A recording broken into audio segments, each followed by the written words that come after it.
It being 7 o'clock, I'd like to call this meeting to order for the Board of Selectmen for May 8th, and I'd invite you to join me in the Pledge of Allegiance.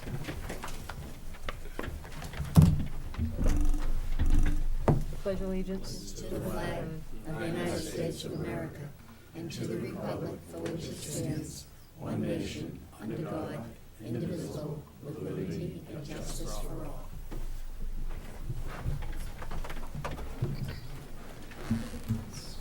Thank you. And I want to announce that this meeting is being live broadcast by Chelmsford Telemedia and also taped for rebroadcast at a later time. And I think the microphones are on, aren't they? Okay, good. All right, we'll start with public service announcements. I don't see Mr. Simonian or Mr. McSheehy here this evening. Were they supposed to be here? I believe so. Okay, well, we'll hang on a little while and see if they show up. Anybody else have any public service announcements they'd like to make? Okay, then we'll go to open session. I see my friend back there. Mary, you can come on up.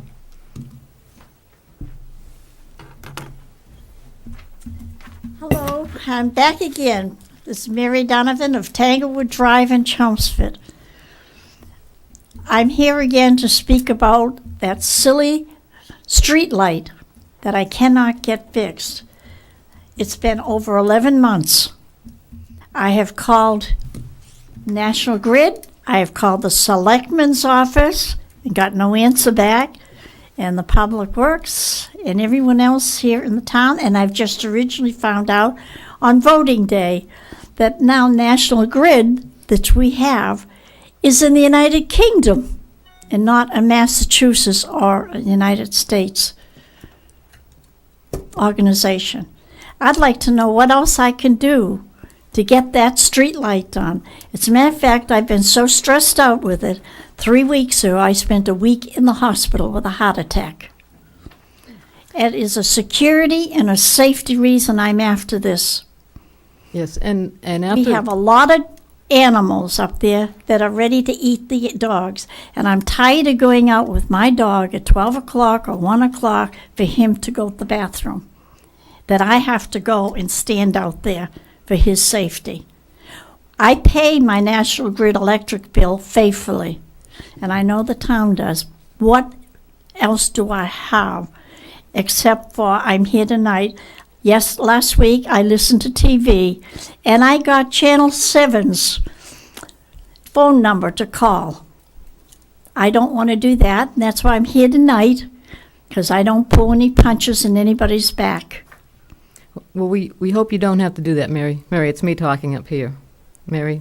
Oh, me. I'm sorry. I thought it sounded like you came from back there. I did. I'm a ventriloquist.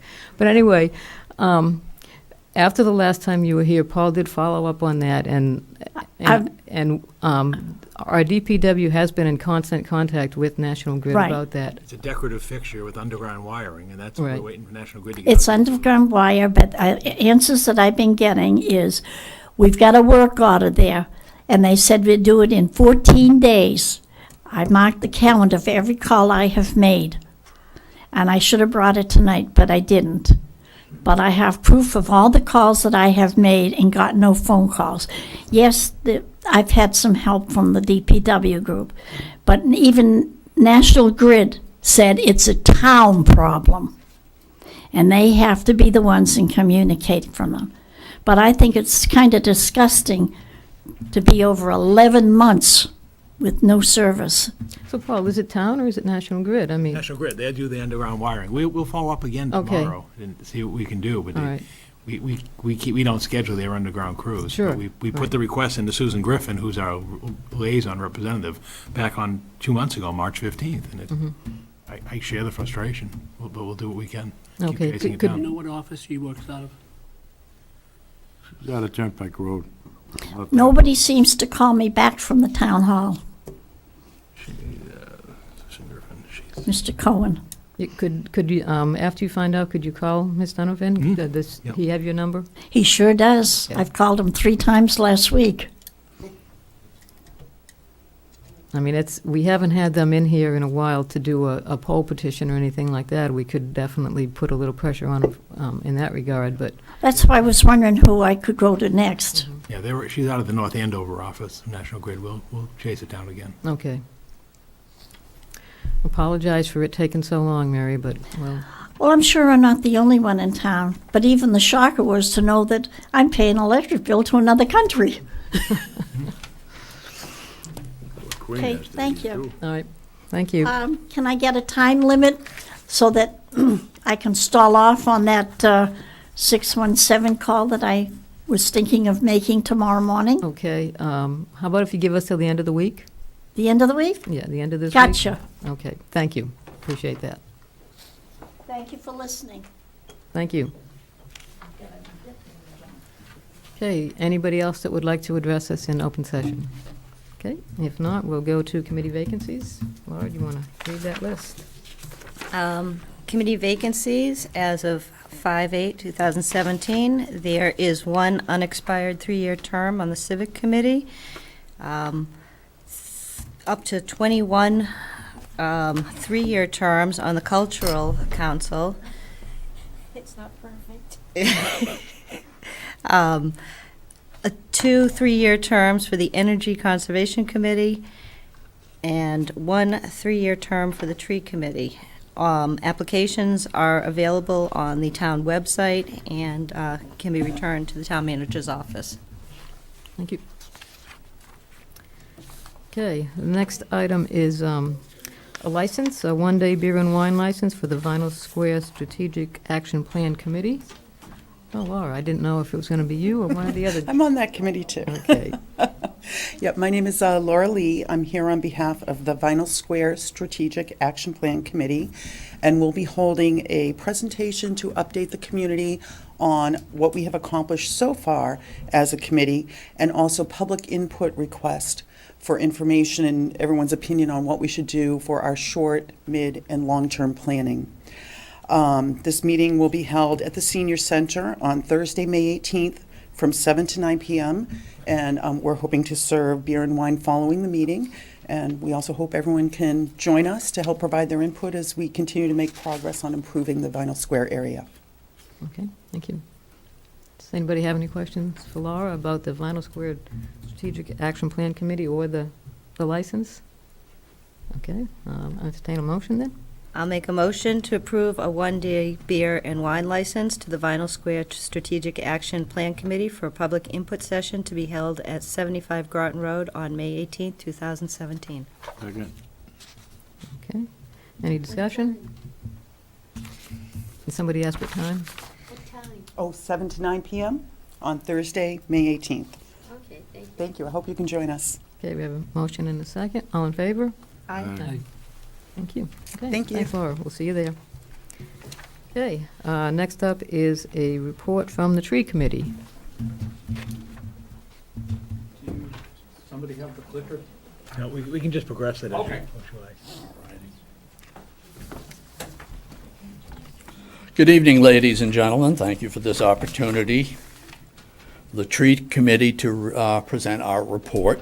Next one, please. Sure. My name is Jim Martin, 7 Crockett Drive, Chelmsford.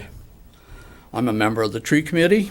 I also happen to hold a BS and an MS in Plant and Soil Science from UMass. I'm a retired certified arborist and a registered consulting arborist. I have 50 years experience in tree and landscaping, including 20 years as a tenured faculty teaching these subjects at the college level. We, the committee, have been working on this inventory since the summer of 2013. It is still a work in progress. I noticed that the database wasn't attached with the addenda. I don't know if you folks would want a copy or not. We did get quite an extensive list. Oh, okay. Looks probably like you've got it after all. Okay. I don't think it's probably something that somebody's going to sit down, curl up with a hot toddy and read, but it's You never know. a good reference. Okay. Next one, please. Okay, these are the folks that have helped with the inventory. And I'd like to thank them all for their help. Next, please. Stole a list from the back of the sign at the Chelmsford Public Garden. I think it's well spoken with the idea that when you're dealing with trees, you're dealing with the future. You're not necessarily dealing with right now. Next, please.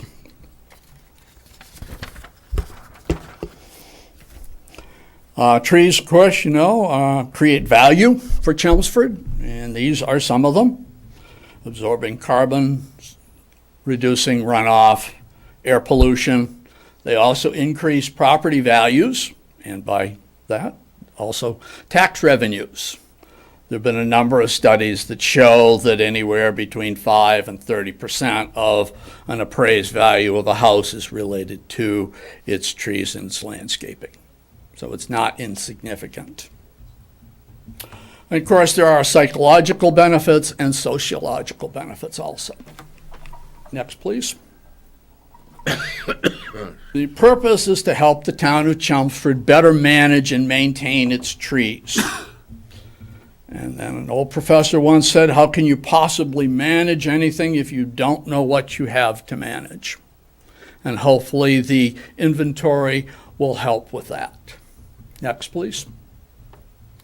We did the process. We went out, we visited each tree's location, we measured the diameter, identified the species, we judged the tree's physiological condition. Not its structural condition, but its physiological condition. In other words, how well is it growing? Made notes of other conditions and then photographed each tree. Next, please. We then entered the data into an Excel spreadsheet. We created property maps, which I guess you've all got. Just to give you an idea of the volume of material. This is the database. This is tied in with the maps. There are 42 of them, or 43.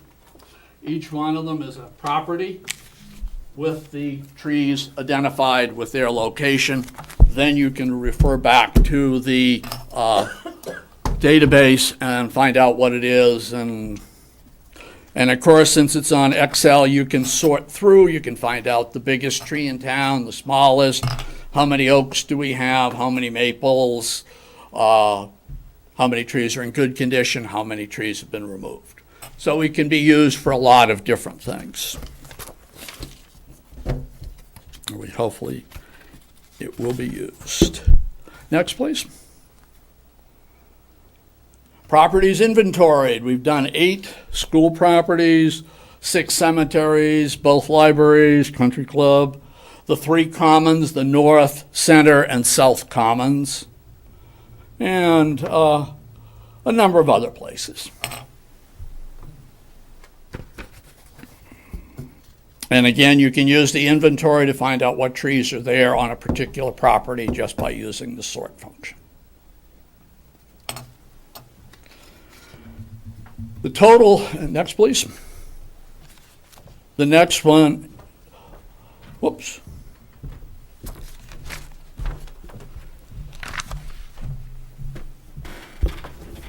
Want me to go back? Oh, please. Okay, the work product spreadsheet, the property maps, and then we also have about 5,000 labeled pictures of the trees. When you're dealing with trees, a lot of times you have one, it's taken down, and people forget that you ever had a tree there. The picture establishes, yes, it's a historical document, this is what it is.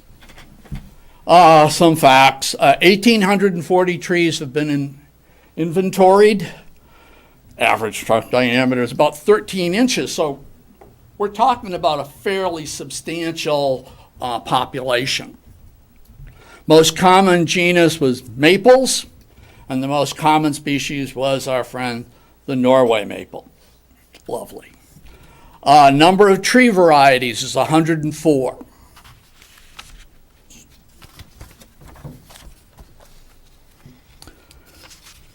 And the next one, oh, there we go. The appraised value of the inventoried trees is $5,300,000. And this was done with using the Guide for Plant Appraisal, Council of Tree and Landscape Appraisers. This is a standard way of appraising. It's done as far as plant material is concerned. Some of the factors: determining value, trunk diameter, species, condition, and where is it in the landscape. Something that's out in the back 90 someplace isn't as worth as much as something in front of a well-maintained home. The exact process is long, tedious, and complicated, and I really don't want to get into it. If you've got questions, see me afterwards, and I'll try and help you out there. Okay, when we did this, we noted some problems that seem to be reoccurring time after time. In the report that you got, there are a number of them, but tonight, just look at a couple of probably the more significant ones. Tree planting, mulch volcanoes, overplanting of maple trees, and poor protection from construction damage.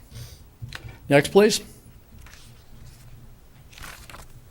In a majority of the cases, and this is recently planted, they were planted too deep. And this is almost an industry problem. Somebody has to take the time to open up the root ball and determine where it should be planted. Discourages proper establishment of the tree. It doesn't die right away. That's the problem. But over time, it will linger and linger and linger, and then eventually it will die. From what I've seen, the town really needs to provide training to the people who are installing these trees. Otherwise, you're just wasting your money. And not only the installers, the supervisors, and the inspectors. Who goes around and makes sure that the taxpayer is getting their money's worth? I think they should be trained also. Next, I don't know if you can see this or not, but the tree on the left goes into the ground like a telephone pole. That means the root flare that should be at the surface is down. And in most cases, it's 3 or 4 inches. Now, what this does is it adds 4 inches or so. Just imagine being buried in the ground and somebody puts 4 inches of soil over your face. Now, the trees don't have lung capacity where they can force the oxygen in and the carbon dioxide out. They just have to wait and see what comes by. So this gets to be a very serious problem. If you look at the right, you'll notice that the tree comes down and then it flares out. That's the way it should be done. Takes a little extra care, but then the plant is happier.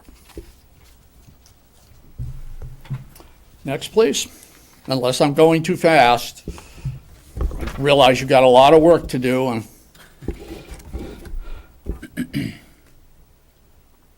okay, this is an excellent reference.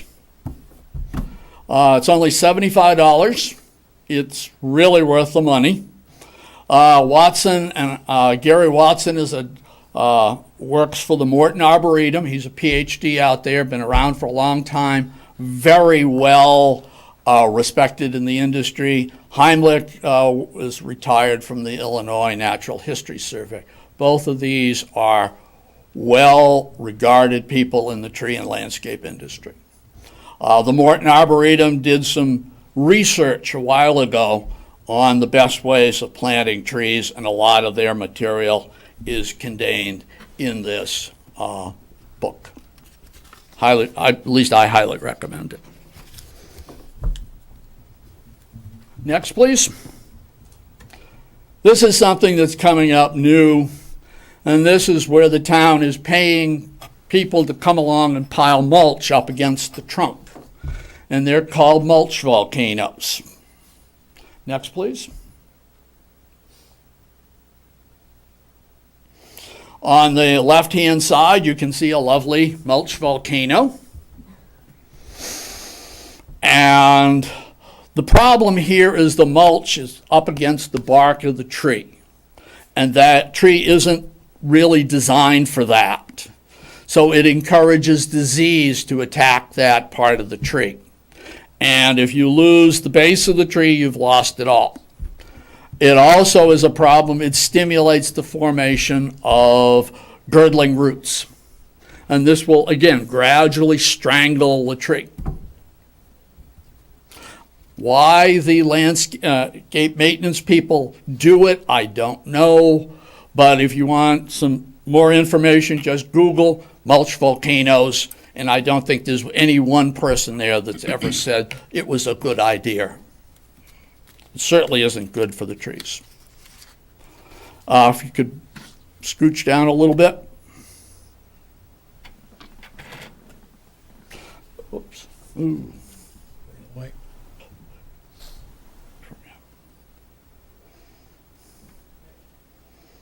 Okay, you can see on the right, there's a tree that was done, and they've carefully kept the mulch away from the trunk. This I happened to see last year down in Fredericksburg, Virginia, of all places. Okay. But it was done properly. Too often they just like to pile it up. More is better. And they don't worry about the long-term health of the plant. Next, please. Overplanting of maple trees.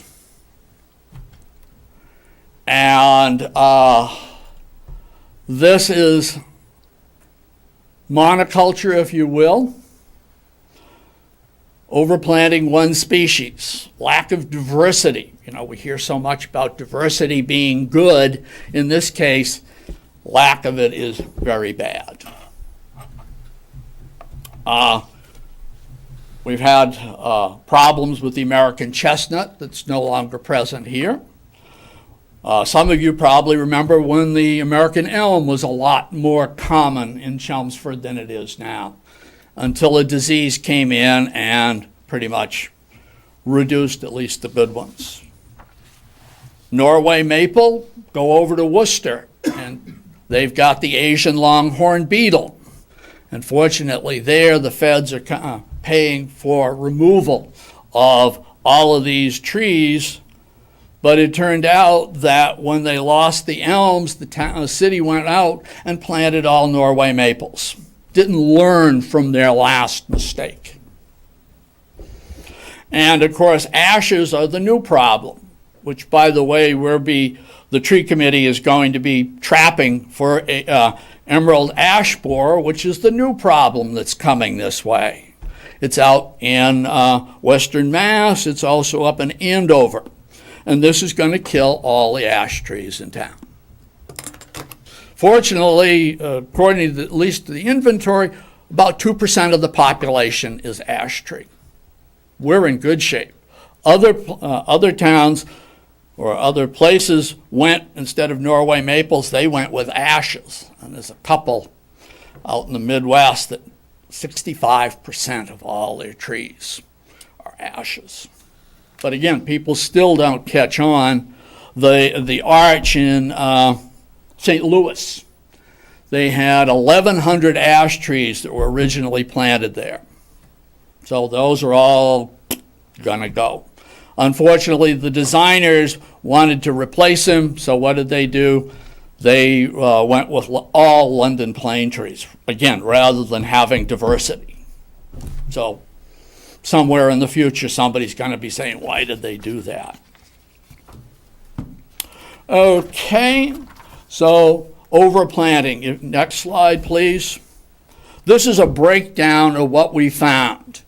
We found 700 maples. This includes Norways, reds, Japanese.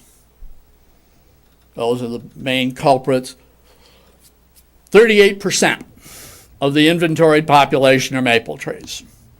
And we're just waiting for a disease or an insect to show up, and there's going to be some problems.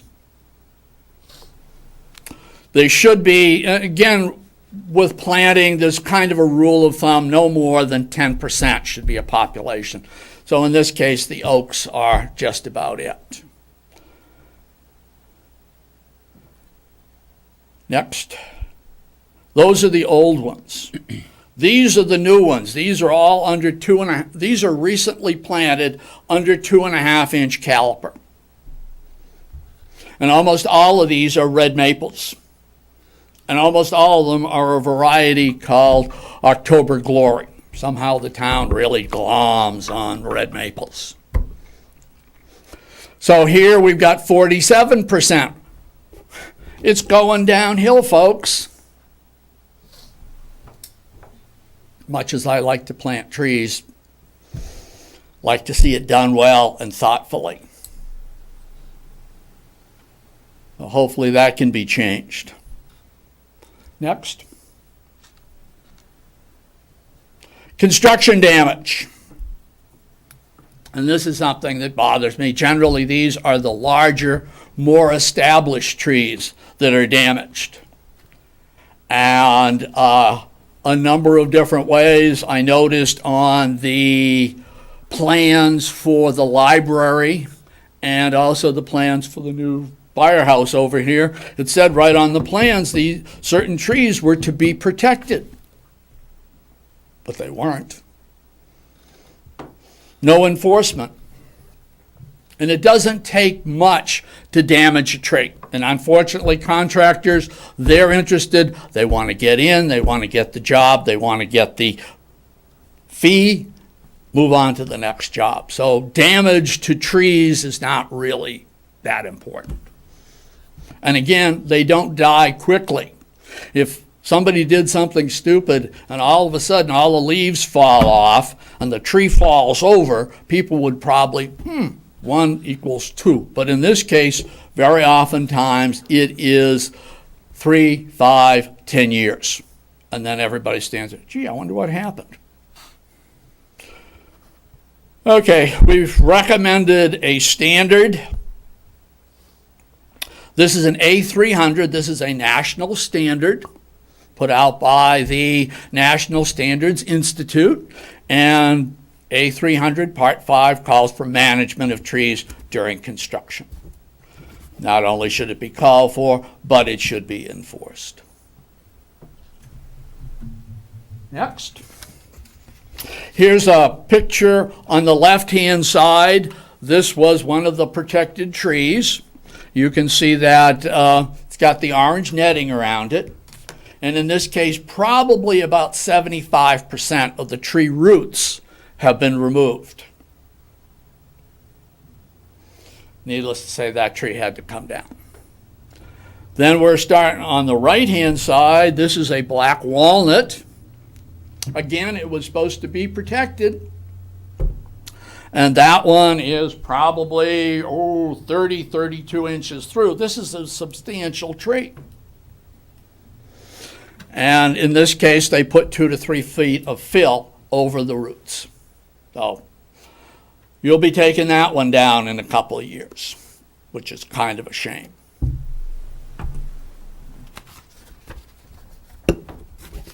Okay.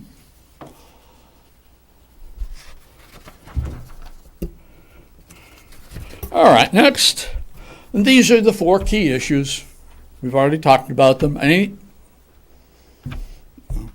There are actually more issues in the report, but time is short, so I didn't want to take up too much of your time. Next, please. We hope that this will be help Chelmsford become a tree city in fact, not just in name. Next. Complete copy of this is, it's a 3-district public library. And If anybody would like a copy, let me know. Glad to provide it. If the committee can be of any meaningful help to the town with issues raised by this report, please let us know. We're here to work with you. Next.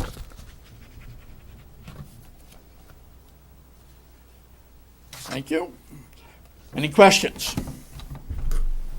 Anybody have any Yes. questions Oh, for Jim? Chair? Go ahead. The black walnut, you pointed out that it had been buried. Yep. Is it too late? Can you dig that out, or? Like, how long does the dirt stay there before the tree's dead? Probably the damage has already been done. You have to look at the amount of labor that it would take to do it properly. So theoretically, yes. And a lot of them, it's not what's being done, it's who's doing it. So you can't get Bob the bulldozer operator in there and just take it off. It's going to have to be done by hand. My own thought is, if you were a client, I would not recommend doing that, sadly. It's, How old is a tree like that? oh, that's probably 100 years. Well, the interesting thing is they cut another one down when they put the parking lot in. Anybody having any idea how much a walnut log goes for? Did the town get any money from the log? I hope somebody did, but I don't think anybody brought up the fact that, hey, that's a valuable piece of timber. In fact, when I lived out in Illinois, one of the big problems out there was walnut rustling. I had a student, he and his family went to church, they come back, and the two big walnut logs sitting out in their front lawn are gone. All they had was the brush to clean up. The money is substantial. But in this case, I don't know, I wouldn't recommend it, unfortunately. Bothers me. Any other questions? Yes, sir. When I was younger, my family had a summer place in North Reading, about 2 miles in the woods, Uh-huh. with nobody around. Very little. There was no phones, no electric, no indoor facilities. Uh-huh. And I guess I was nefarious because I never saw a tree I didn't want to cut down, All right. Yeah. just to see it fall. Okay. So it's kind of eye-opening to find that there is some people who care about what there's there. I can understand your thing about the black walnut. All gun stocks at one time were walnut. Mm-hmm. Those days are over, pretty much. And is there a limit to how much you're going to monitor? I know you had X amount of trees, which for the town didn't seem like many trees, 1,800 and some trees. Right. Is there a set limitation of distance or a type of I don't think the plot that you're committee's looking really decided. The problem with a tree inventory is it doesn't age well because the trees continue to grow. Some of them get better, some of them get worse.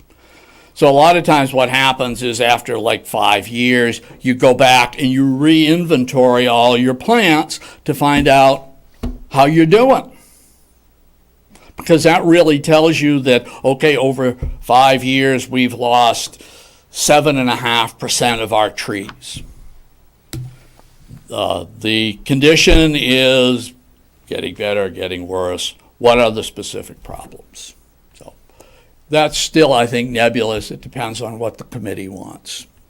But So it's not just limited to a certain type of property in town? It's kind of, you decided on these and maybe... right. Some of it was limited to what we had. Getting the maps was the problem, so we stole them off of the town's website. But this way you can have the information about the tree. Well, where is it? Can you go out and actually find it? Is it there or is it back there? And sometimes that makes management a little bit better too. Now, we haven't done much in the way of street trees. And I am leery of that particularly because of the liability issue. And something comes down, somebody gets hurt, God forbid, and then it's Katie barred the door. And then it's usually the last person that looked at it with qualifications. And if you've ever seen one or been involved with some of these court cases, they can get really, really nasty to the people that are testifying. You know, because the guy that's quizzing you, he's not going to get paid unless he wins. So it's not a pleasant thing. I've made a recommendation to the council or the committee to not do it. Are the Maples themselves doing and everything else, or is it the citizens who are helping? Oh no, these are all these are all on public property. This is all, the town is planting them, either directly or by contractor. And so I assume you've asked why? No, I haven't really. Are we unique in that regard as far as having over a third of our tree inventory being maples, or do you see that consistent around this? I can't speak to other towns. Up until I retired, I worked for a private company, and I did the public garden, did Copley Square, these places, but I can't say that this town is better or worse than any other town around here. It just strikes me when you got so many red maples going in the ground and doing so poorly that I thought that this should be brought to somebody's attention. Okay, that's probably the tree that everybody loves to see in the fall, though, right? When Oh yeah, some of them can really be nice, but sugar maples and there's other ones, and of course in the springtime you don't have any flowers. And as I pointed out in the report there, planting them under wires doesn't really make an awful lot of sense, but that seems to be one of the more popular places to put them. In fact, when you walk out here, look to your left and you'll see 2 recently planted trees under wires. So, anyways, there's a number of things that are problems here. Any other questions for? If you have any other questions afterwards, please give me a call. Okay, thank you very much for the report.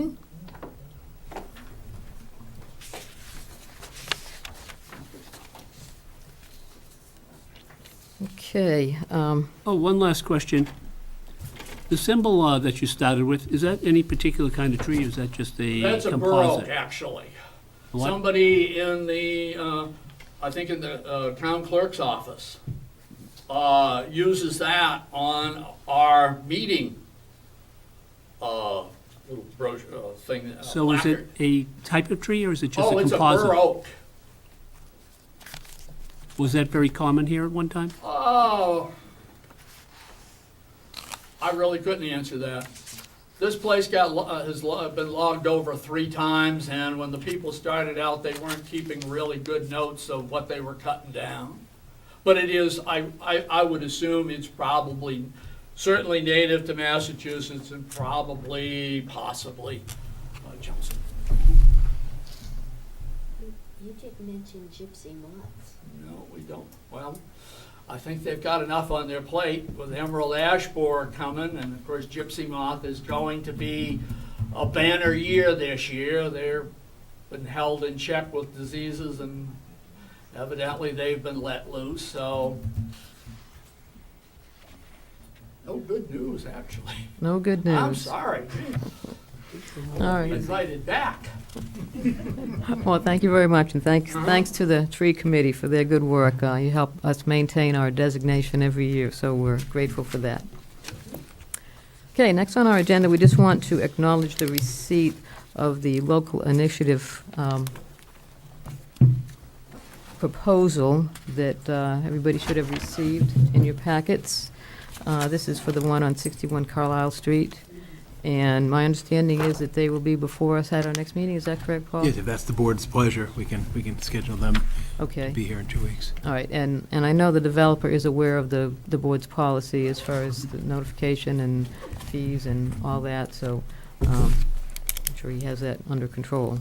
So, I don't know if anybody had any questions. I mean, we're not here to discuss this tonight, but if there's anything in particular that you'll be looking for from the applicant, you can let Paul know or the applicant, and we'll have that on our agenda for the next meeting.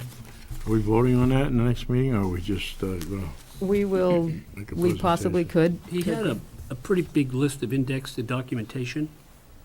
So apparently it's been going on for a while, gathering the documentation. Well, I had seen it because of the Housing Advisory Board. That's the only reason I asked. I don't know if anybody else had seen it before. So I thought when you started to say we have a policy, I thought that's what you were gonna refer to, that we see it one time and vote on it tonight. No, no, that wasn't, in our policy, it does specify that he has to notify the abutters, and there is a fee that he has to pay to go through the lit process. I don't remember what else is in that policy. I haven't looked at it recently, but that's the one that I meant. You may want to pass along, we don't want to duplicate this again. Right, we don't need, right. Everybody be sure to bring the packet, A lot of trees went down with this one. a lot of trees could go down with that one again, if we had to do it again. Okay, so we'll go on to discussion items. The first on the list is the disposition of 101 Mill Road. As you know, at town meeting, we did get approval for this board to dispose of part of that property through sale, with the house on it and approximately 1 acre of land. This board has the authority to attach any conditions to that sale.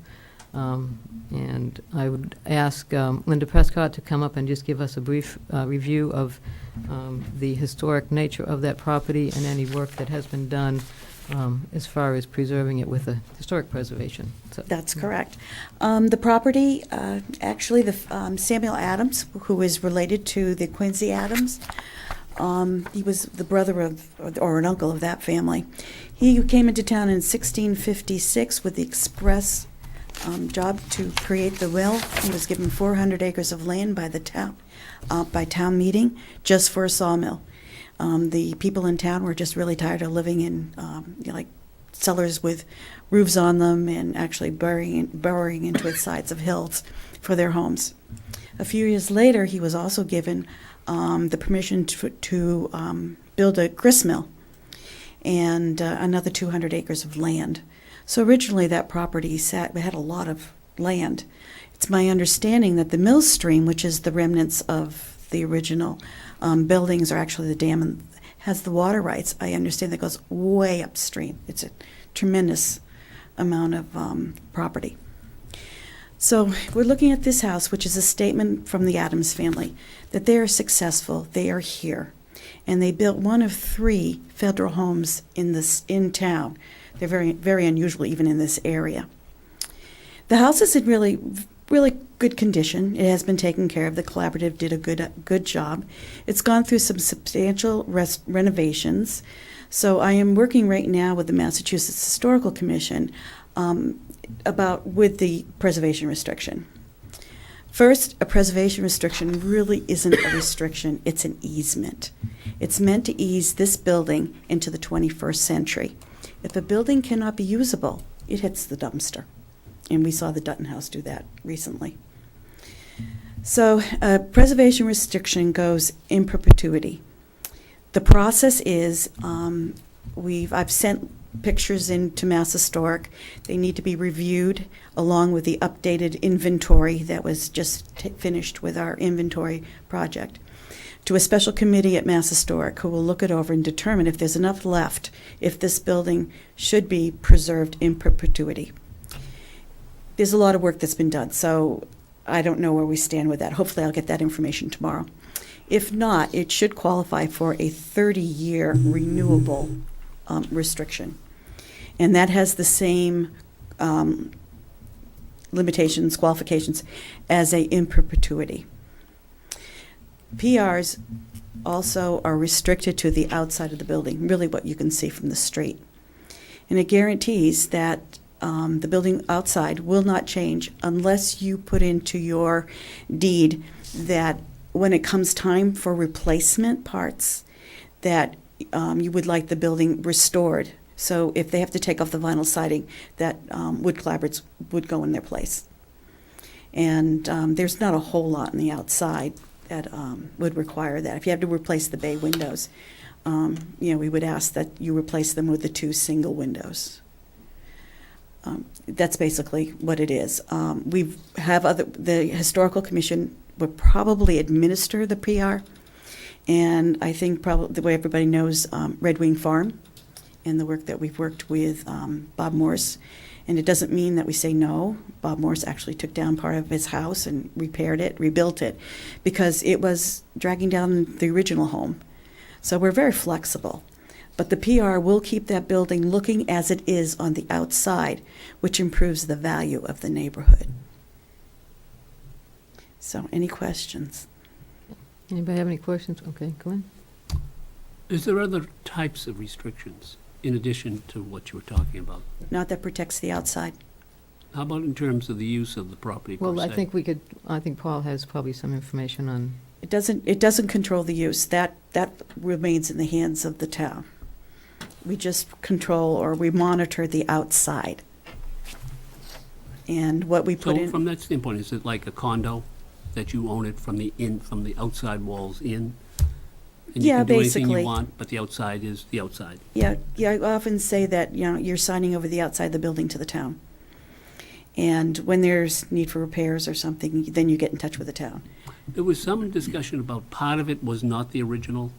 Yeah, the L in the back, the Is that- garage. so That's is not that- part of the original. It's not part of what you're talking about? Oh, yes, It the is. PR does cover the whole building. And the farthest end, where the garage is, that is not the original. When you go down the basement, it's a wonderful basement, you can see where the main part of the house was, and then they added on the L. It's still old, it still has fieldstone foundation and hand-hewn beams, so it is old. It's just originally in 1816, it wasn't part of the house, but they added it on, I don't know, we don't know when, because we don't have the tax records, but they added it on not too long after that. Can I ask one question of the previous article, the Carlisle Street property regarding the Historical Commission? okay.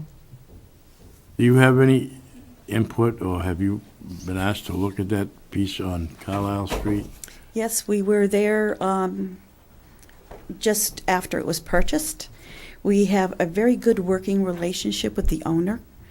I know that in properties he owns here in town, he's very sensitive and very careful to historic preservation. Okay. And we haven't had a lot of conversations about the barn yet, but we know they're coming, and I'm sure we can work out something that's suitable that will not change the character of the building. The only reason I asked was because we may be trying to make a vote on that next week, or at least Next send it forward, our next meeting. So I thought there was some kind of, you had to, I didn't know if you'd already done it or whatever, so that's a Well, great, I probably- appreciate the answer, so. Probably the building would come before the Historical Commission because it's over 100 years old. And that gives us the opportunity to work with the contractor. Some of the initial conversation has been keeping the outside facade of the building so that the look does not change too much from the street. It does need new clapboards, but if you have a clapboard house, they always need repair at some point. But the main features would stay in place. What goes on inside the building, we don't have any control over, but you do know that the important part of the inside of the building is the inside structure, the frame, and you can't change the frame because you'll lose the building. So we know that will stay. So you don't see, excuse me. If we could, I thought it was going to be a minute. Well- I'm sure we'll be asking for the Historic Commission for their feedback on that. So, we're talking about the other One one. and right one now. Yeah, one at a time. Yeah. Thank you. Anything, I hope I answered your questions. It's a very positive thing. And it's a little bit of work, getting it done. When Mass Historic finishes with its work and the Historical Commission has, the document will come to you for your review, and it will also go to Town Council. Okay. Okay, and that's when usually we have a difficult part, but I don't expect anything too outrageous with this one. Okay, thank you. Okay? Thank So, you.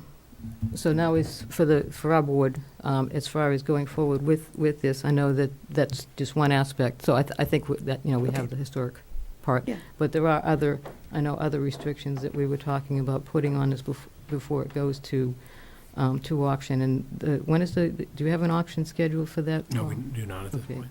And but we expect something within the next couple of months. Is that about Yes. right? So based on discussions from town meeting, do we have thoughts about what kind of conditions we want to put on that? I think one of the things that was mentioned was that it be, I guess, called it conventional housing versus, so that there would not be any possibility of using it for a 40B. I think that was discussed. Is there any committee that deals with that kind of thing? That would Not, know these kind of restrictions you might put on something? No. Maybe we asked Paul, what are our options? What, I mean, you could put a deed restriction. It'll be recorded in the That's what we deed. told them that we would do. I think each one of us said that we would put it, You could limit the hold it to a use. single-family house. Right, or single, a- or, you know, one or two family dwelling, that I would be a think, condition yeah. of the deed. When the property first came up for sale before the town bought it, David Hedson looked at the property for a 40B, Mhm. and he just couldn't get the numbers to work Right. unless the building was totally demolished. Sure, yeah. Right. Well, it doesn't mean somebody else wouldn't purchase it for that. Right. So you could put a restriction in the deed that the premises be only used for a single or two-family home. Plus, So that was, therefore- that was the whole piece of land though, so this is only half of the land now. Right, but you still got an acre parcel. right. But I think you need to weigh, like, if it's a two-family, I think we could get more money than a one-family. We're trying to get as much money I'm back. saying, you could limit, like you said, you limit to one, single or two-family home. Yeah, would you do either or could you? Yeah. All right. And obviously, it would be an as-is sale, with any other restrictions that might be in effect at the time, like the historic preservation. Are there any other thoughts for what should be in there? I thought we had discussed whether or not it was going to be an auction or it was going to try to be a traditional sale. I thought we had said it was going to be auctioned because that would really benefit us, right? Not We would- necessarily. We talked about you had to pay 7% on an auction. No, the We- buyer pays the 7%, right? Isn't that correct? It's gonna affect the price. I mean, we could do a sealed bid proposal. I mean, town meeting has voted to authorize the disposition of the property. We could put it out there with the sealed bids, you know, similar to what we've seen. But then we take what we get. You take what you get, right? Now, Well, you could reject all the bids. I mean, the board Yeah, we can reserve the set rights to we can reject set a all. minimum Right. price, correct? Right. And on an auction, is there a minimum on that? You could establish a minimum. A starting price. Right. Starting price, yeah. I mean, the beauty of the sealed bids is nobody knows what else is somebody gonna do. If it's an auction, there's sort of who else is in the room and who else is bidding. You could leave money on the table. Or the other way, it could escalate by With the the sealed bid, competitive- we don't pay a 7%. Right. Could it Sell be us worth fire as much station. as Wayne Towers was? Now, can we also, any discussion tonight on the back lot or just the front lot tonight? Well, no, the back lot there's no authorization to sell the back lot. That's No, I that's mean, not- just, I want to make sure, like, can we make sure that that remains woods? Well, yeah, there's no. You have to go in front of the town meeting anyway. We don't Yeah, need to- there's no proposal to do anything to the property. Okay, so are you looking for something firm We'll from come us back, this we'll come back in a evening, or- couple of weeks with Okay. a draft document then, if. Okay, yeah, if you could. And then we'll have the get something. information regarding the restriction, we can pull Right. it all together for you. Mhm. You know, while we're kind of on the same subject, was there any resolution to that lot that everybody wants, that little piece of land that John was involved with? That the one neighbor wanted to buy it, then the On other neighbor Morose wanted to buy Avenue? it? Yeah, John's working on that as well. Still ongoing? Goal is to have that done by the end of June. Is that, when we talked before, you said there were other properties for auction that you were thinking about bundling? There's up with that? Morose, Okay, yeah, there's would that Morose change? Avenue, right, there's Morose Avenue, there's this 101 Mill Road, and we're still trying to resolve Katrina Road as well. All right, but you do those, if we decided to do this as sealed bid, you do those as an auction separate? Yeah.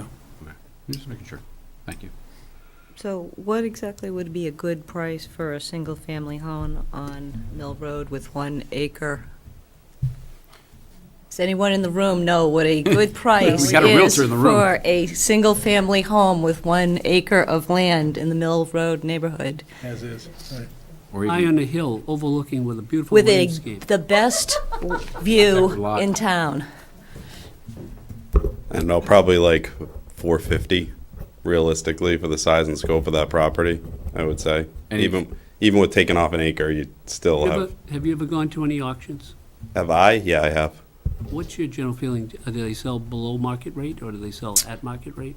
The issue is that people don't have the, I don't know, are you going to allow people to view the property prior to the auction? I would think you I would would have. If I would personally, because I think it'll increase your value. If you, typically when you go to a lot of the auctions, there are people that are being foreclosed on, so the banks can't get into them, and the buyers have no idea as to what the condition of the property is. So if you have like some view, I assume you'll do some viewings of the property, people can go through, that'll certainly help enhance your bids, you know, and ultimately, I think increase the value of it.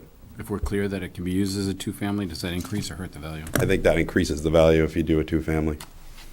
Not that I'm personally interested, but I do think that would help. Just because of the size and scope of it. I've been in that building prior to the town buying it, and I think it would be a good fit for that personally. So, and I think somebody would probably protect the historic nature of it better as a two-family than even as a single-family, because it's almost too gratuitous as a single-family. Too big, I guess. Okay, thank you. Thank you. I Sorry, I didn't didn't mean to mean- put you on the spot like Just here to that. pick my dad up.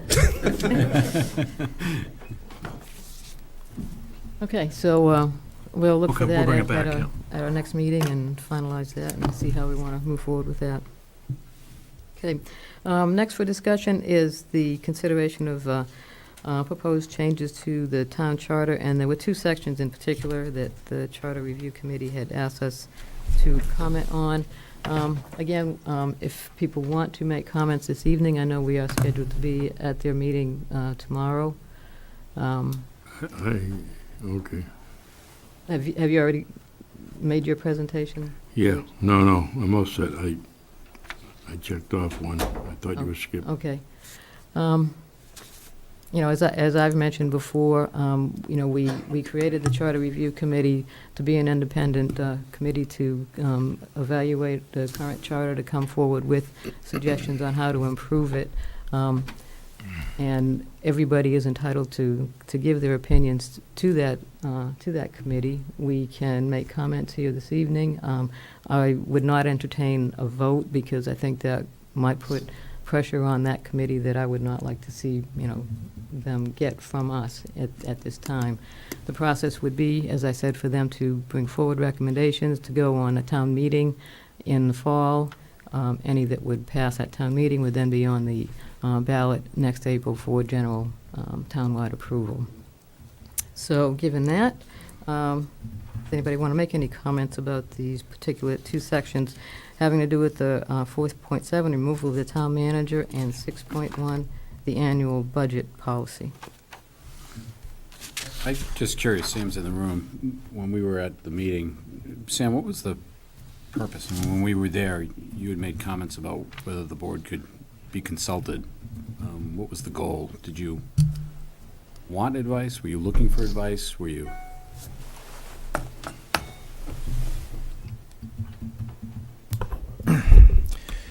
Good evening, Sam Chase, Chairman of the Charter Review Committee. In answer to your question, when we started the process last June, we sent invitations to all of the relevant boards and committees that are mentioned in the Charter and asked for their comments, just as a matter of courtesy and giving them just to let them know that the process was starting and that if they had any concerns or input that they could come before us. So your board was one, school committee, town manager, school department, planning board, board of health, finance committee, town moderator, all of the boards and committees that are mentioned in the charter. So those invitations went out at the very start of the process in June. As we got into the discussion of the charter, and we were doing it in sequence, and we got to these sections that related to the relationship between the town manager and the Board of Selectmen. That would be Section 4 in the charter. And the budget process. Members of the committee at that point, I don't know, 5 or 6 weeks ago, said, gee, we really don't want to have these discussions unless we think that it's appropriate for the town manager, the Board of Selectmen, the school department, and the school committee to be present during those discussions to give their input relative to any changes that they would like to see. So I was asked to reissue the invitations, which I did. So you got a second invitation 6-7 weeks ago, as did the other parties. So it's just a form of courtesy and outreach to make sure that you folks are aware that we're having the discussion, and to remind you that you have the right to provide input. Okay, thanks, Sam. Thank you. Okay. All right. So there are two parts that are coming under consideration tomorrow night. The one part about the town manager is pretty straightforward. It just deals with one particular issue. The one that deals with the school department is more complicated, I think, because it talks about things that should be happening, which I don't think are happening, for one thing or another. But timing is a critical part, it seems. And, you know, I don't know how you can match the language there with what the actual events are. And so it'll be interesting to see if the school department has some idea of how that can be reconciled.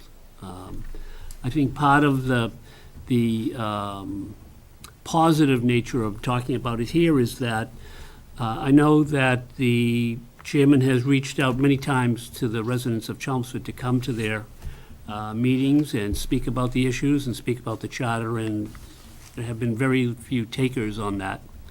And I think it's important that we air that again here. Hopefully some people who have interest in these issues will come tomorrow night. Because it's not just what we have to say, it's really about the residents of the town. And hopefully that you will see more people there because of it. I know at one point you had remarked that one person came in and we just increased it by 50% as far as the number of people in the audience, and hopefully we can do better than that. Again, the issues on the town manager side are pretty straightforward. The issues on the school seem to be more complicated because you're involving timing and state information coming forward and all kinds of issues that really delay those issues quite a bit. And you're also talking about that the Board of Selectmen should have discussions with the school department, which I don't think we do at all. And Yeah, I would agree with that, Glenn, and I don't know that it, you know, that the school department needs to consult with us, quite frankly, and well, they if could they say don't, that. then the charter should reflect what really happens, not Right. what You're right. might happen, Yep. or what they would think would happen. Could somebody explain the process again, please? I mean, you have a committee, you have hearings, you make recommendations to change it or not change. And if you make recommendations for change, does that have to be then ratified by the town meeting? And then, Town meeting and then a town and then election. that's what I just picked up, so that's why I'm Right, asking yeah. for clarification. Yes, Sam Chase, Charter Review Committee again. Yes, to answer your question, Selectman Dixon, that is essentially the process. Charter Review Committee goes through the charter, line by line, section by section, review the whole thing. And at the end of the process, we reach some consensus. The majority of the sections are not going to change, most likely. And we would catalog those sections that we think are going to change with the recommended language. Our intention then would be to come before the Board of Selectmen, make a presentation with our recommendations, because any proposal for change would have to go on a town meeting warrant, and you folks are the ones that are responsible for that. And so any changes that were proposed would presumably go on the town meeting warrant, go before the town meeting. We would make a presentation at town meeting. town meeting would vote the recommendation up or down.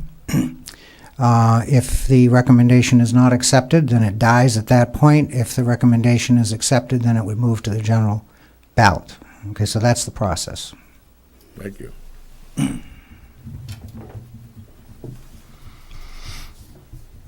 Okay. Anybody else? Laura, do you have any comments you'd like to make this evening, or? Okay. All right. I'm sure you'll see at least a couple of us at your meeting tomorrow. Looking forward to it. Bound to be a good time. Thank you. All right. Next on the list is the ambulance contract renewal, and I think Paul just put this on the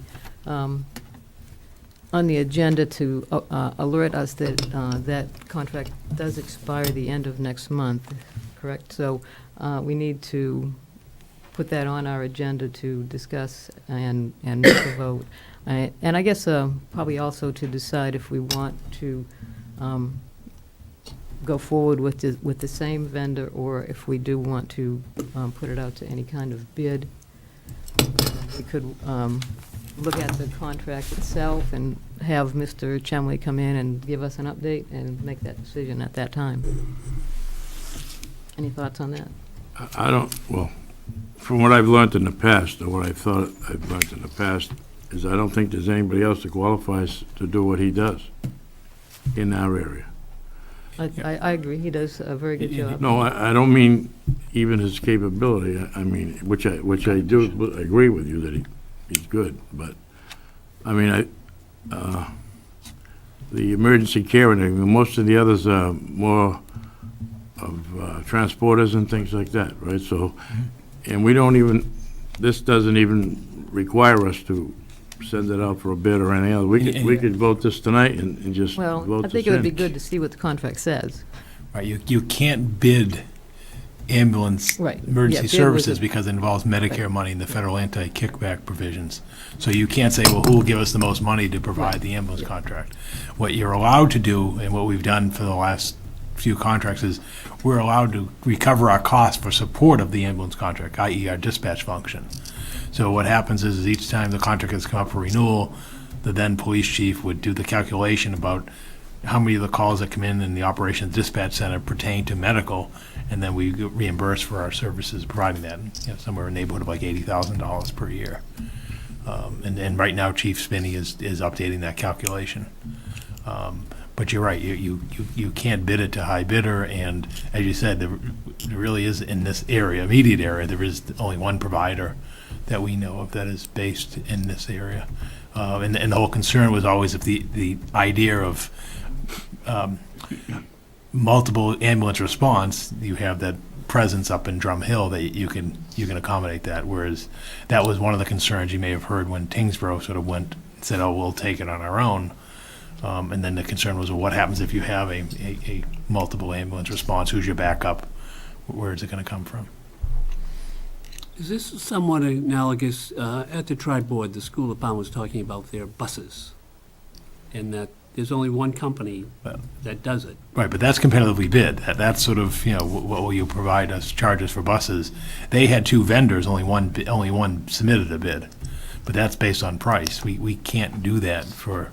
This is based, I think, more on their ability to Provide perform. service, right, the ability to provide the service Right. and the experience to perform that service. I don't think that some of the other companies can provide the service that, I mean, technically or legally, right? Well, they don't have direct experience They don't providing have, emergency response. So, Last time, I'm sorry, but that was I recall that from the last time that we did it. We renewed the contract. I think he paid a little bit more money, and that was. Yep. Well, so I assume we have a contract at some prices, or is it state prices?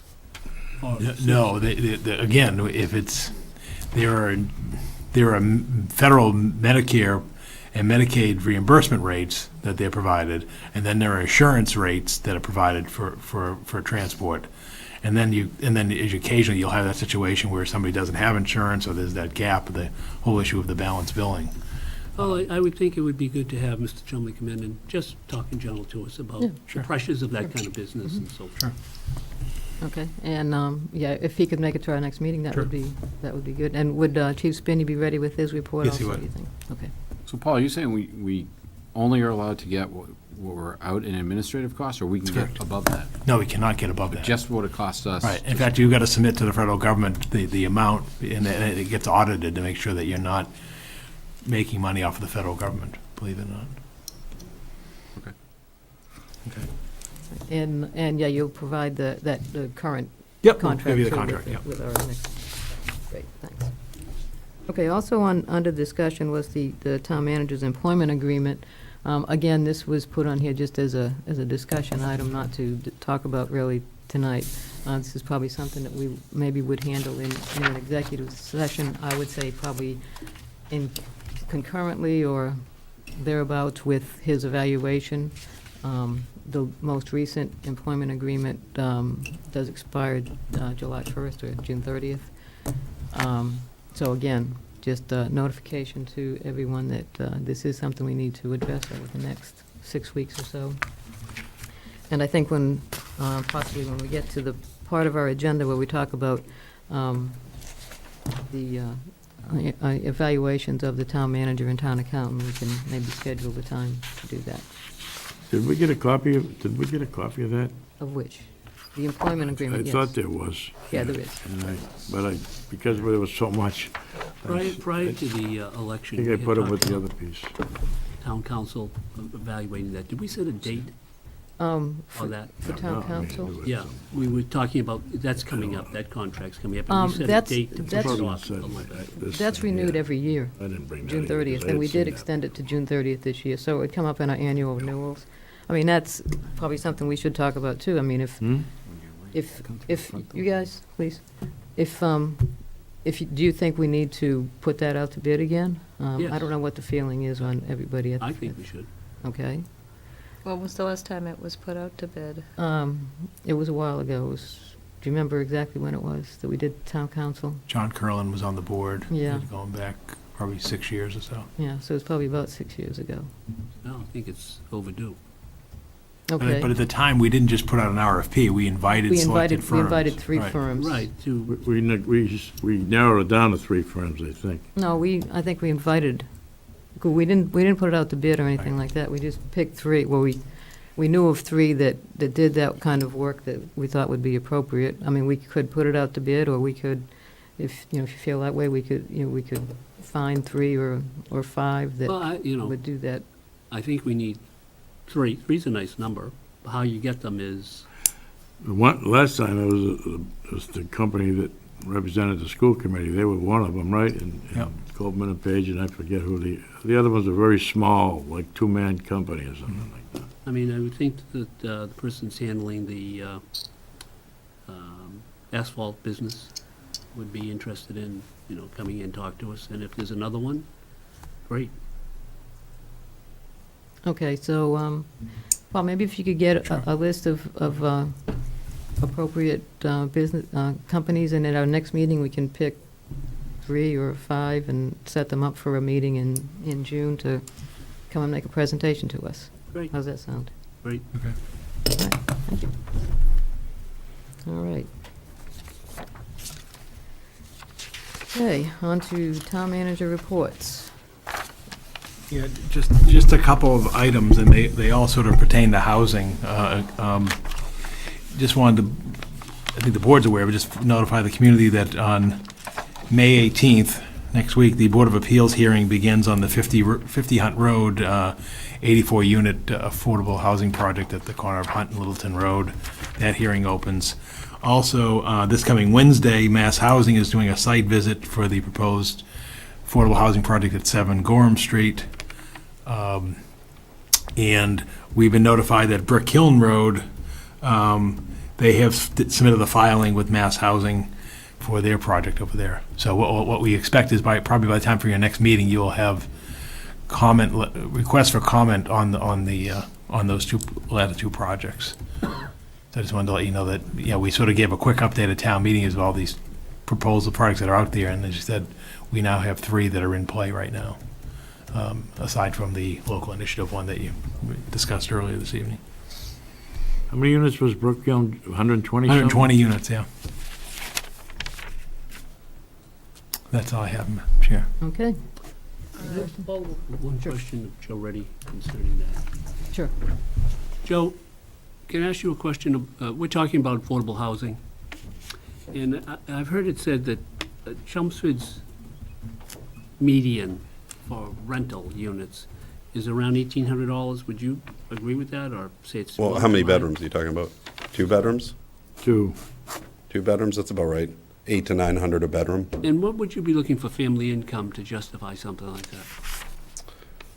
Well, on an affordable housing, probably somewhere around like 50 to 60,000 for a family income to support it. It's based on a percentage of the median income. There's actually like there's actually an entire guideline by I think the housing authority that actually goes literally median incomes and specific rents that are supposed to be even for like the greater Lowell area. And what if it wasn't low income based? It depends on the condition of the unit. I mean, there's some older housing rental stock that rents for less, but if it's premium, then it'd be more like 1,000 a bedroom, almost 1,100. Like even some of the, I would assume if that Win Stanley project went through, that 2 bedrooms would go for even more money just because of their, its condition and location. Thank you. Joe, Ready Real Estate. Thanks, Joe. Where were you located? I just have a quick question for the town manager regarding reports. This is a new thing, and it kind of, my brain was sort of going around during all those town meetings, and one of the things that seems to keep coming up is how many trucks do we actually have? And who, now that we have so many different departments, it seems that we have a lot of duplicate trucks, and I think it may be lost even to some of the town managers as they're voting on this, why we have to have so many and why we can't use this truck in this department because it's paid for by this other fund. So what I was going to see, if it was possible, if you could put together a full vehicle inventory that could be published on the website and maintained annually to kind of facilitate these discussions as we come around to town meeting and we start looking at the capital budget and all these other votes, to give people a better idea of what's really in the inventory. And part of what stems this idea was not only the town meeting discussions, but also as I was taking a walk this weekend at Southwell Park, I noticed in the new snack shack, there were 2 bays, and there was a four-wheeler vehicle that somebody was using to carry softball equipment from their car 300 feet to the softball field, and then it was put back into the garage. There's also a full tractor backhoe type contraction, but a small version that's just there on that property, and I'm wondering, when we started to put money into the parks, did we purchase these vehicles with those funds, and did we purchase similar vehicles at the other parks? I think that's equipment owned by the softball I association. think those are privately owned. Those are privately owned, not privately municipally owned? owned. Or by the association. By the association, yeah. Okay. Very similar to the Little League has their own equipment back here. Built that whole building down there They themselves, built, so too. they own that on the park. So they, and these are the questions again. Understanding what we have in our inventory, I think, would help facilitate next year's conversation when we start talking about how many trucks do we have, and is this just? I think it's a valuable exercise, because even that you're saying these are 2 private, most people look at it and they wouldn't know it's private. I think it's. Looks like It's it the same thing belongs with to the the. Alumni Association building. Everybody, Facebook got a hold of it and said that it was gonna be town money, and Yeah. it was crazy, and it was up, and I'm not trying to promote that, but. or It's the anything else. misinformation that's Yeah. the problem, not the actual information. Exactly. Maybe you could also pair that up with, Paul, if you're gonna give us a vehicle list, I don't know if you will yet, but a useful lifespan of some of these vehicles, so we have an idea of 10 or 15. Exactly. Like if you said, we've got 5 pickup trucks and the useful life is 10 years and they're 2010s, people could go there and say, oh, well, in the next 5 years, we've got to buy 3 more pickup? Because I think it would set the expectation too, so it's not a surprise when you say, I need more trucks. Or that truck's gotta be retired, and we need to replace it with this truck. So are we looking for a DPW inventory? Are we looking for a fire or police? I mean, what is it, Yes. that- what is it, that- what- Everything. Okay, all right. And who, Sorry, which. No, I'm just trying to make sure I understand the request. Yeah, which think we're- departments they belong to, and however, how do we think what Laura's want, looking at some is of them are on miles, some of them are trips, some of them, yeah, however we rate them. The hard part is just Just so doing we it the get- first time, then after it's just maintenance. Exactly, and then Well, we- once a year go in. We and have a update the list, we insure all the Right, vehicles. that's what I'm thinking, you can just Yeah. pull an insurance Right, we list. have, right, we have an insurance list. So it's probably not as, but I think the. I just Laura's wanted my asking for is hands she's- on it she at just town wants to see a meeting. list of every vehicle that a town employee is driving around in, because there's a lot of them. You see them. Right, and before we used to just have one color truck, and now it seems that every time I look up, we have a different color truck. And DPW is black and yellow and. We got fire black and department's red. yellow and orange and green and blue and. And even some of the police trucks are yellow, all now So, black. Which color do you drive, George? It was red all over, I said. Like the so newspaper. I just, and the discussions at town meeting, now I'm beginning to understand better about how these trucks are one color, because they were purchased under this fund, and that's what their purpose are, but I think it would just help everyone understand that a little better. But I don't think that list would include water department. No, that's not the town. So that's, No. so that's, Exactly. just so you're aware, we're not Well, gonna and get it that wouldn't, list. it wouldn't Agreed. include Southwell Park's vehicles Right, either. exactly. So it would be Right. just the ones that the Mhm. town manager is And responsible for. Thank you. Time frame on that? I mean, it takes Paul a month to do that? Oh, look at Yeah, that. there's Look at no that. real time, however long it takes to Look at that. get that. Yeah, I while you're working on the day-to-day stuff. All right. And I guess my only other good question is, did you ever hear back on the asphalt plant and the well contamination from over on, it's not an asphalt plant now, Newport's property? And one of the there's 3 or 4 wells on the property line on the Westford side, and one of them was apparently contaminated, and the Board of Health was meeting on it about a month and a half ago. Did we ever The hear? Westford Board of Health or the Chelmsford The Board of Health? Westford Board of Health. We've not received any No. information on it. Okay. You- Another question, at town meeting, the monies that are going to be spent on the stormwater were greatly reduced. Mhm. Is there going to be a presentation or a summation of how they're going to achieve their goals with limited funds? Will that be presented to us in terms of what they had to do to cut it down? Sure, we can come in and give you that presentation. Gary's going to be driving one of those trucks now on weekends, digging out places or whatever it takes? No, I mean, we've had initial discussion. I mean, the first thing we have to do is we have to do that master plan, which is $300,000. Yeah, we'll go in and give you a summary of how we're going to approach the first year. Okay. All right, thank you. And actually, on that, Paul, can we, would it be beneficial if we're ready in November to ask for the next phase? You mean in October? I mean, October. October, depends where we are. Okay. Yeah, I mean, it all depends, I mean, it depends The how. argument wasn't, let's not spend all the money right away, we gotta Right. ramp up, so we should be ramping up by October, I Mhm. think. Right, the question is how soon do you get the master plan completed? All right, thank you. Okay, next on our agenda is the Selectmen liaison assignments, which were handed out to everybody last week. We have the list here. I don't know if we need to go through them all. They will be posted on the town's website. And everybody seems to be okay with their assignments. I didn't hear any complaints. Just one thing I would like to do on the Northern Middlesex Council of Governments, it is part of the bylaws of that organization that this Board of Selectmen has to take a vote for that representative. I would appreciate the support of the board members. I am the president of, the chairman of NEMCOG, so I would appreciate the reappointment to that if you would be so inclined. I'll make a motion to support Pat for that position. Thank you, George. I'll second it. All right, we have a motion and a second. All in favor? Aye. Thank you very much.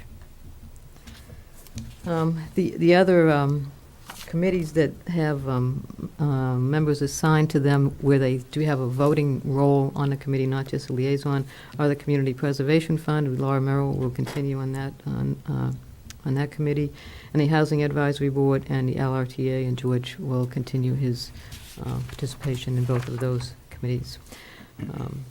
We will get the list out to the chairman of the respective committees so that they know who to get in touch with if they want to invite you to their committees or have any concerns. So, and always, any committees, any meetings, as you know, are open, so anybody can go to any of them. You don't have to be a liaison in order to go to a committee. Just be polite and respectful. Yes. I just want to add Roberts Field Committee. It should be Okay. ongoing this year and then should be finishing up. Okay, yeah, I didn't know how long it was going to be going, so I didn't put it I'll on. take on that one as well. Okay, yep. Thank you. All right, thank you. I will do that. All right, next on our agenda is the annual performance appraisals for the town accountant and town manager. Probably the way to handle this, the way that I think would be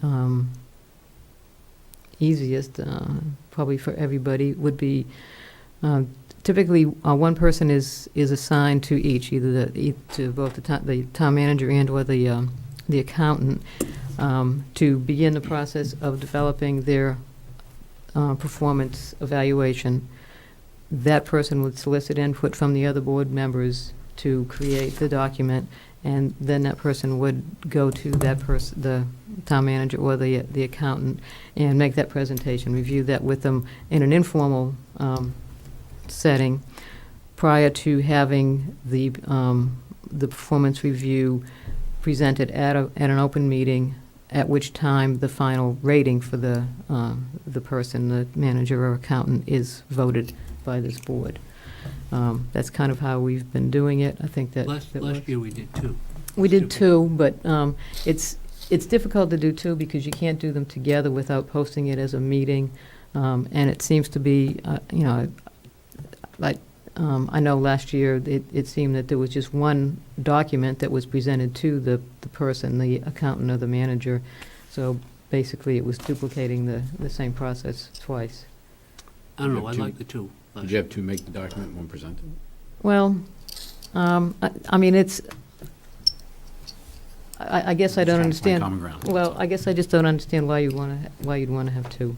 I think it's just more ecumenical to do it as two. You get you get a better discussion, I think, if there's two. How would you get a better discussion if you did it individually? I just think that you would get, there would be better talk, there would be less confusion.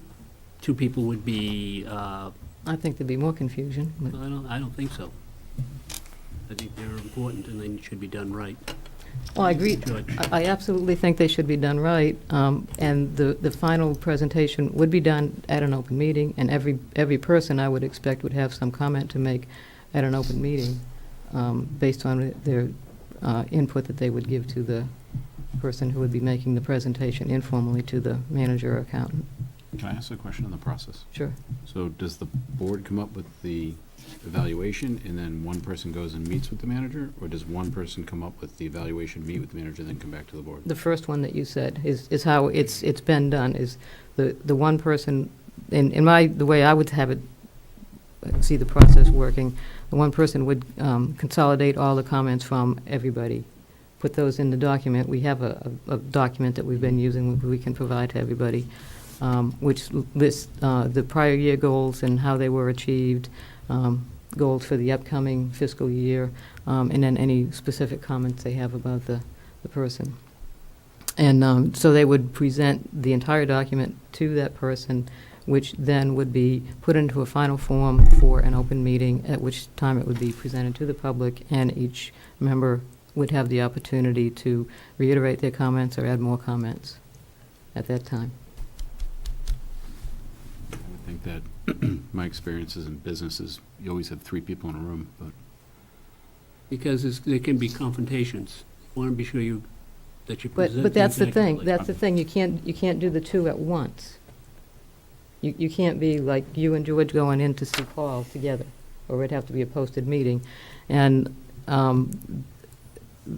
we used to do that, and then I guess one of the surrounding community did that, and they were told by the Attorney General that they couldn't do that without being a posted meeting. I think the informality of meeting ahead of time is a consideration to the person that you're reviewing, so they have an opportunity to look at the document and provide their feedback before you do it in a public forum. Was that, did that come back as a recommendation from town council that you can't do? No, that came back, I believe it was Barica that did that, and the Attorney General told them Why they... did we do it last year? You didn't do it together, though. I hope you didn't do it together. No. That's why. And it was also, I think, George, as chairman, selected 2 people to do it. The year before, I think it was only one that went to each, I believe. I think it was the chairman that did the town manager and We maybe did the yours vice alone chairman. because the other person that was gonna do it, with you never got involved, Well, eventually they did. whatever. Well, whatever. Yeah, I mean, I would think if the Attorney General says you can't do it, you can't do You it. can't do it. You can't do it. We're not going to challenge the Attorney General. Go ahead. I thought that the last 2 times I participated in this, that 2 people were assigned to each employee, how they managed to get that document together, I think was up to each of the groups and kind of changed over time, Mm-hmm. depending on the mix of the people that were assigned. So that's just what I've seen. Mm-hmm. Okay. George, any thoughts? No, because I think eventually we all sit there and we all bring it out. We all bring our own opinion anyway, so it doesn't matter. Somebody spearheads it, each person, and everybody has a chance to add their comments. I think that's how we did it. We do that even when we had 1 or 2. We did. Mhm. Everybody in the public session gives their comments. Right. In the public section, or is it done in executive? No, session? public. No, it was in public. Open That's session. done in public. So it really, to me, it doesn't really matter. Okay. It might be easier for one What did person we to do it. What and- did we do last year in executive session? We did some talking in the executive session. We did very little in executive session because there wasn't, I remember we were going to go to executive session to negotiate a salary increase for Paul, but that was done in open session because it was pretty straightforward what he was asking, and the board was willing to give that. So I don't think as far as last year we did anything in executive session for either employee.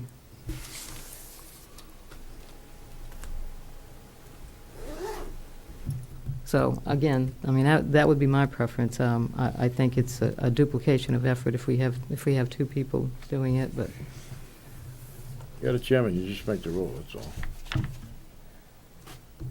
all right, you sure? I mean, that's what, that's the Be our bottom leader. line. Be our leader. All right. I mean, like I said, that's the way I think it would work cleaner. But you're telling us, though, that we have to do it that way.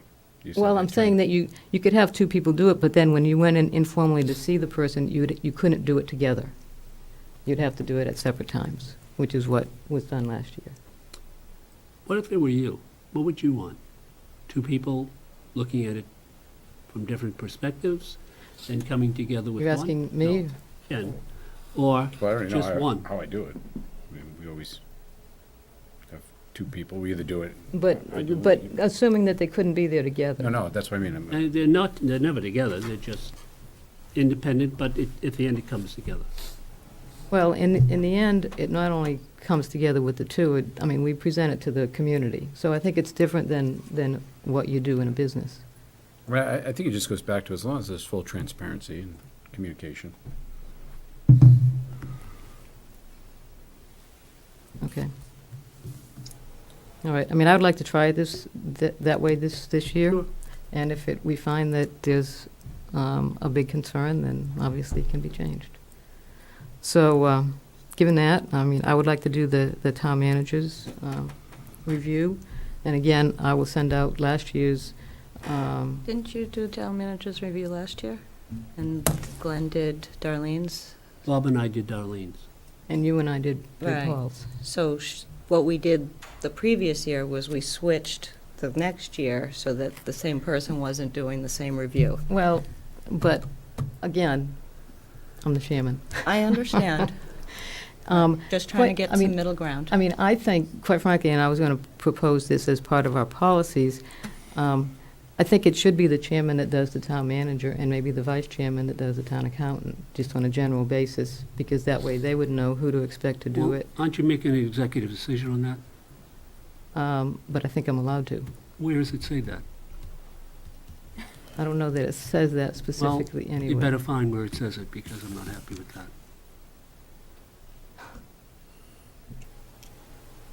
Okay, we can take a vote on it. Can I just, before we get to that Sure. point, more discussion, what historically has happened? Historically, the chairman you switch? appoints. I personally think the chairman, but I've been here 9 years, but we haven't really discussed a lot of stuff. I think the chairman has to say what almost like the agenda or whatever, I think. I don't know, that's what I think is the rule, but I think maybe you should, I don't think by us discussing it's gonna matter. I think somebody's gonna have to find out for sure, if that's what it's coming down to. Well, I don't know that it's specified anywhere, if it's specifically, Must be in Robert's rules or Mandated. something, right? probably not. I don't think Robert's Rules covers town manager evaluation. I mean, if it's Well, not, no, I mean about the executive, I mean, a decision, I mean, does the final decision come down to the chairman of the board? Or does it come down to, The board. I don't know. I I still don't- don't have an answer on what historically has been done. To me, it's, if it's been done a certain way for 20 years, then we should, that sort of sets precedence. But if you're telling me that it was only done that way once, that's. Well, as I said, it used to be done a different way. When we found out we couldn't do it that way, then it went, I mean, I thought it was at least a couple of years where it was just one. Paul, maybe your memory is better than mine. Has it always been two people that have come to talk to you, or haven't there been a few years when it was just one and then it was just presented in public? Yeah, it's varied over time. Okay. Okay. And it didn't switch. Did you get reviewed the same person? Well, but at the end of the day, it comes out to this table, Right. and every member has a chance to provide comment, and then at the end, there's a vote on the ranking for the Right, administrator or the accountant, and then there's a vote on their compensation level. Okay. So at the end of the day, it all comes out here at the table in a public session. Well, as long as we have that full transparency. Yeah. That's what I care about. Which we do. So, Glenn seems to have an issue with, if I were to do Paul's, I really don't understand why. Do you have an issue if you don't do Paul's? I guess the issue is who decides and how that's decided. Well, Oh. does it go to town council to decide it? I don't think so. All right, then who decides it? How does it get decided? It has been decided by the chairman. I think, Paul, George, you'll confirm that in the years that you can remember being on the board. Is that correct? I don't really remember having any discussion, to be Right. very honest with you, but I'm under the assumption that the chairman makes the rules. I don't know if I'm right or wrong, but that's just, I've only been around here a few years, but we've never really come down to that, so. You do set the agenda, and, you know, you can say what goes on and what doesn't go on the agenda. You set the liaison assignments, and I would assume that you would set up your subcommittees. I don't know. Well, it's not a subcommittee. Well, whatever you want to call it. Actuality.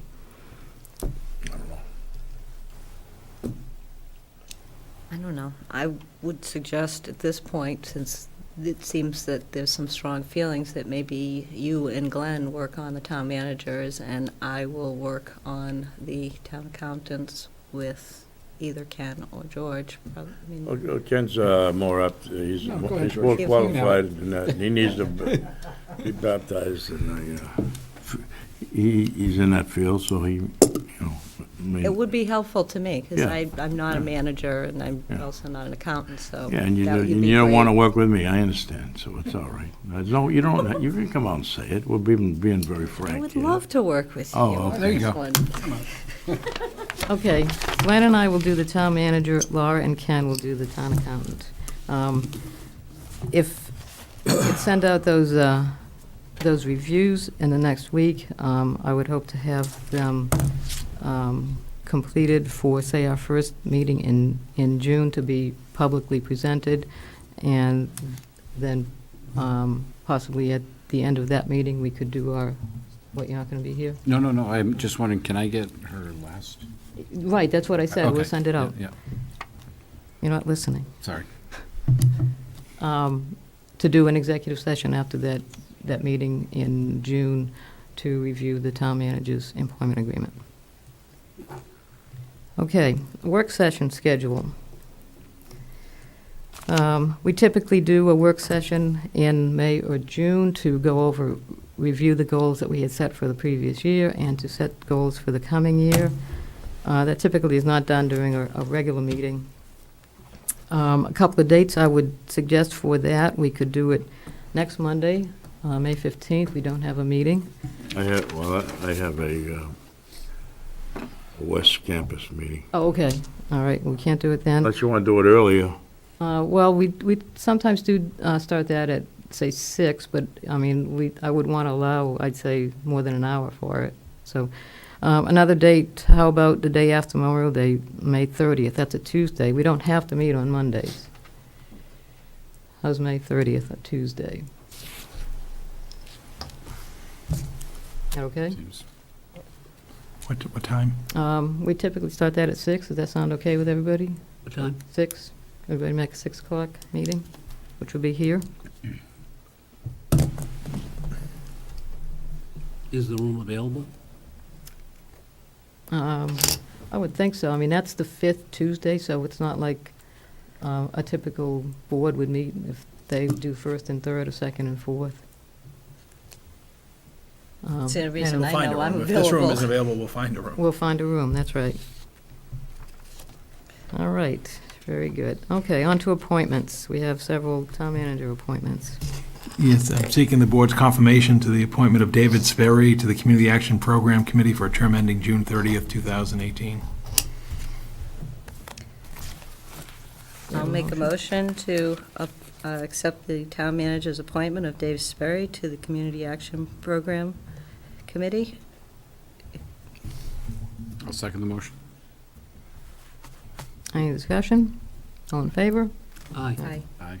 Okay, I'm seeking the board's confirmation for the appointment of Jan Monsi to the Arts and Technology Education Fund Committee for a term ending June 30th, 2020. I will make a motion to accept the town manager's appointment of Jan Muncy to the Arts and Technology Education Fund Committee for a term ending on June 2020, June 30th, 2020. I'll second the motion. Any discussion? All in favor? Aye. Aye. And then finally, the appointment of Nicolina Bischoff to the Council on Aging for a term ending June 30th, 2020. I'll make a motion to accept the town manager's appointment of Nicolina Bischoff to the Council on Aging for a term ending on June 30th, 2020. I will second the motion. Oh, I have a question on this one. It says she's already on the board. Might be a reappointment. She may be expiring. Well, Yeah, but the- if she's expiring, she wouldn't be, that would be with a group of all. That's why it's a 3-year renewal. I don't know why they submitted it in early, but they did. Okay, So that's why I put it to June 30th, 2020. okay. All right, They can serve 2 consecutive terms, remember, under their rules over there. okay. All right, so we have a motion and a second. All in favor? Aye. Okay. We have some minutes. Minutes.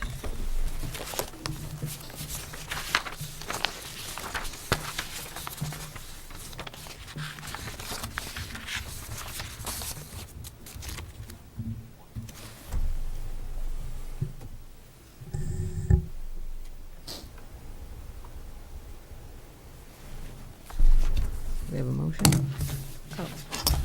Sorry. Motion to accept the regular meeting minutes of February 13th, 2017. Ken was not on the board at that time. Do we have somebody else want to second it? Second, Motion and discussion, a second. Any Edits, comments? All in favor? Aye. Okay. I'll make a motion to accept the regular meeting minutes of February 27th, 2017. Second. Okay, we have a motion and a second. Any edits, corrections? All in favor? Aye. Make a motion to accept the regular meeting minutes of April 24th, 2017. Second. You were at that one. Second that one. That's right, George beat you to it. All right, any discussion on that? All in favor? Aye. Aye. Aye. Make a motion to accept the minutes for the reorganization meeting on April 5th, 2017. I'll second the motion. Okay, and then a second, all in favor? Aye. Aye. Make a motion to accept the executive session meeting minutes of February 27th, 2017, Not to be released. not to be released. Again. Second. Thanks, George. Yep. Okay, all in favor? Aye. Aye. Aye. We have, is that a roll call, or is that just a? No, just to accept the minutes, we don't need a roll call. I'll make a motion to accept the executive session meeting minutes of March 13th, 2017, not to be released. Second. Any discussion? All in favor? Aye. Aye. Okay, good. And finally, make a motion to accept the executive session meeting minutes of March 27th, 2017, not to be released. Second. Second. Okay. Motion and second, all in favor? Aye. Aye. All right, we're down to Selectmen liaison reports and referrals. Glenn, we'll start with you. There is a meeting of the planning board tomorrow evening. Excuse me, Tomorrow? Wednesday evening, at which point it appears the final vote on the Christmas project is going to take place, and anyone who has an interest in speaking or commenting on it should plan on attending that meeting. Okay. Is that it? Okay. Laura? I don't have anything at the moment. Okay, does that mean you might? All right, I'm going to throw it out there. This isn't my liaison, but the reason it's not my liaison is because I was looking at the capital budget planning schedule, because I was wondering why I haven't been to any of those meetings, and I realized that I really wanted to be on that committee, and I thought it's because it's at 7 o'clock in the morning. Right. Who is around to attend a 7 o'clock in the morning? Apparently the committee members. There, in any way that these meetings could either be moved to evenings or televised, since they are such an important part of our town meeting discussions every year. Well, is there a reason that traditionally, It's just always been that way. I Friday mean, morning. prior to my arrival, it was done on Friday mornings, and it's been that way at least for a dozen years. yeah, I mean, they're not going to meet again now till what? No, we'll meet November? now till November. Right. I mean, maybe if you want to bring it up then, we could, meet with that committee and see if they're amenable to changing the time of their meetings. Are they not televised? No. No, and part of the issue is that you can't break down the budget once you get to town meeting, and so if they're really looking for input during the meeting times, not at town meeting, then they should make themselves a little more available to everyone. Okay, we can follow up on that. Thank you. All right. Ken, you have anything? No? Okay. George? I'm all set, thank you. All right. So I'll get to my list. First of all, a couple of weeks ago, I was pleased to attend the Eagle Scout Court of Honor for Caden Casiello, who earned his Eagle Scout stripes, I guess you could say. So congratulations to Eden, and part of what he did had a lot to do with trees in the town. I suggested to him that he should apply for the tree committee, so we'll see if he does. Agway, South Chelmsford Agway is hosting a cookout for the Chelmsford Community Covenant Task Force on May 20th from 11 a.m. to 2 p.m. They do this every year on Armed Forces Day, and all the proceeds go to the Chelmsford Military Community Covenant. Encourage everybody to come by. It's usually a really good day. Hamburgers, hot dogs, soft drinks. So stop by if you have a chance. May 20th, 11 to 2. Congratulations to the Unitarian Church. They received the Chelmsford Historic Society's Guardian Award this past weekend. They've done a lot of work in maintaining the church, and they have a lot more work that they're going to be doing over the next several months and years. So we thank them for being such good neighbors, and congratulations again to them for achieving that award.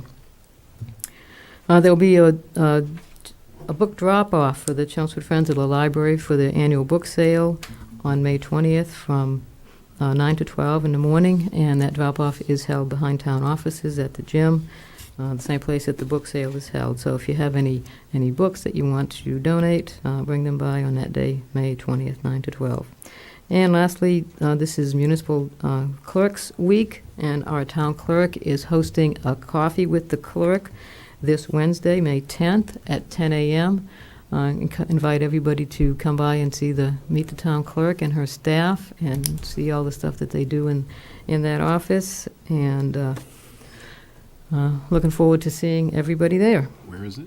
At the town clerk's office, I assume, or right outside, or just come in the town offices, and I'm sure somebody will direct you to where the coffee with the clerk is. Okay, that's all that I have. Do we have any? I don't see any press here, so assuming we have no press questions. Can I have one thing? Sure. I just want to say thank you to all the town meeting members who came out for 4 long nights in a row and stayed the course, and I think the discussion was spirited, and everyone had a say, and but it was a long town meeting. It was fun. Okay. I will now entertain a motion to adjourn. I'll make a motion to adjourn the meeting. I'll second. Okay, all in favor? Aye. Aye. Thank you. We are adjourned.